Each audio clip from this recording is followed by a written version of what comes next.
台湾前一阵有检到讲，这澳洲进口入来猪肉有这正肉精，虽然无超过标准，不过也是互民众真惊吓。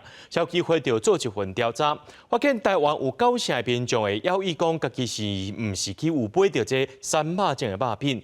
消基会也呼吁这些药师呢，会当伫咧进口的肉品当中增加3肉精的标示，互民众较安心。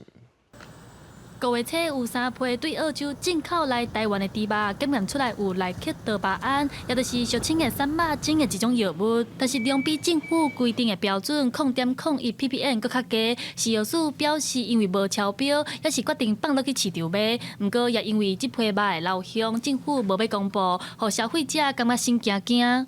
产地会给他看一下，希望可以标示啊，这样吃起来感觉比较安心一点呢。当然希望可以标示，这样大家可以自由选择啊。针对进口肉的标示，民众有济的记录。消基会也针对1054个消费者做一份调查，发现有9成的民众真要以家己买到的猪肉是毋是有3肉精。另外，也有8成的民众认为应该要伫产品的顶面标示这项产品是毋是有3肉精。